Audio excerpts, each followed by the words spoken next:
Switching gears now to Faith Time this morning. It's our weekly conversation on matters of faith.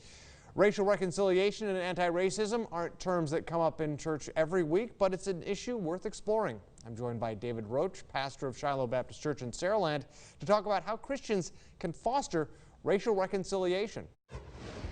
Admitting that there is a problem.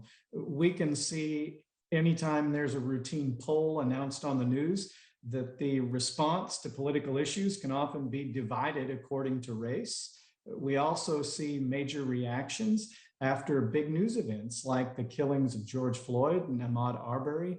And so first we have to see that there is a problem, but then I think the biggest step is for Christians to see that Scripture addresses the issue of race and racial reconciliation. That's a huge one. And then also we need to have dialogue with friends of other ethnicities. And dialogue should really mean listening and asking questions more than being quick to assert our opinions. So why is Sunday the most segregated day of the week, and what can we do to mend that? Part of it is practical. Sometimes churches are segregated because of things like language differences, worship style differences among cultures.